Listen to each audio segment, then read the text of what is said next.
Pagiku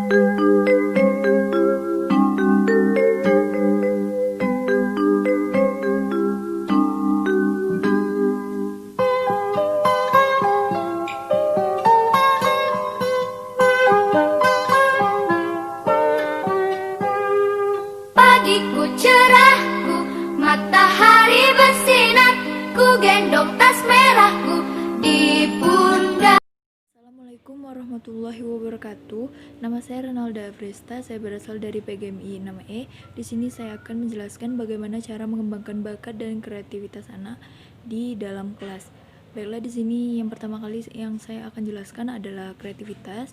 Kreativitas adalah kemampuan untuk menciptakan sesuatu hal yang baru, baik itu dia memunculkan ide yang baru ataupun dia memperoleh sesuatu ide yang telah ada dan menjadikan ide itu menjadi sesuatu hal yang baru. Di sini bagaimana cara guru mengembangkan bakat dan kreativitas anak? Saya menggunakan 4P, yaitu yang pertama yaitu pribadi, yang kedua pendorong, yang ketiga proses, dan yang keempat produk. Baiklah, di sini saya akan menjelaskan yang paling pertama yaitu tentang pribadi. Di sini hendaknya kita seorang guru, kita tidak menuntut anak untuk mempunyai minat ataupun mengharapkan hal-hal yang sama.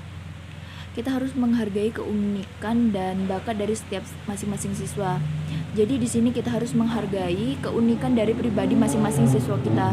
Kita jangan mengharapkan atau memaksa siswa untuk mempunyai hal-hal yang sama atau minat yang sama dengan siswa yang lainnya, karena setiap siswa itu berbeda-beda. Jadi kita sebagai seorang guru, kita hanya mendorong bagaimana siswa itu untuk memunculkan bakat-bakat dan kreativitasnya. Dan kita seorang guru hendaknya kita membantu anak untuk menemukan bakat-bakat dan menghargainya. Baiklah, saya akan melanjutkan penjelasan yang kedua yaitu tentang pendorong. Di sini dalam mewujudkan bakat dan kreativitas anak, guru diharapkan dapat memberikan dorongan seperti memberikan pujian, penghargaan atau dorongan kepada siswanya dalam mengembangkan bakat dan kreativitas anak. Di sini anak juga bisa dapat memunculkan dorongan dari dalam dirinya, karena dengan dorongan dari dalam dirinya dia bisa menciptakan sesuatu.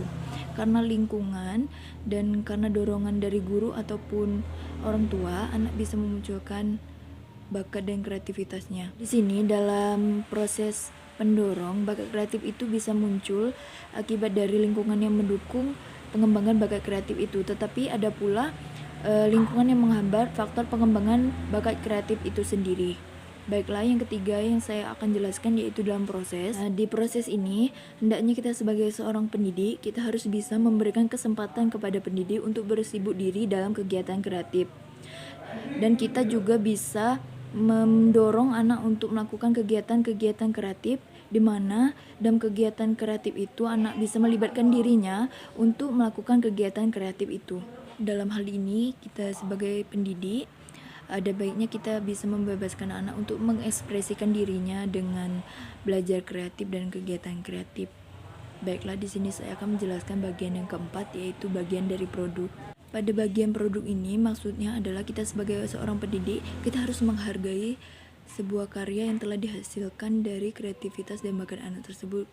Kita bisa memberi penghargaan, kita bisa memberikan pujian, dan dengan 4P tadi yaitu pribadi, pendorong, proses, dan produk.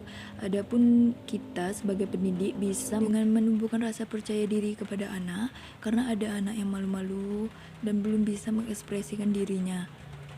Kemudian kita bisa membiarkan anak untuk mengeksplor, yaitu menemukan hal-hal baru di luar kelas agar anak-anak bisa mendapatkan ide dan bisa berkreasi. Setelah itu yang ketiga, biarkan anak-anak itu untuk berimajinasi, mengembangkan pikirannya.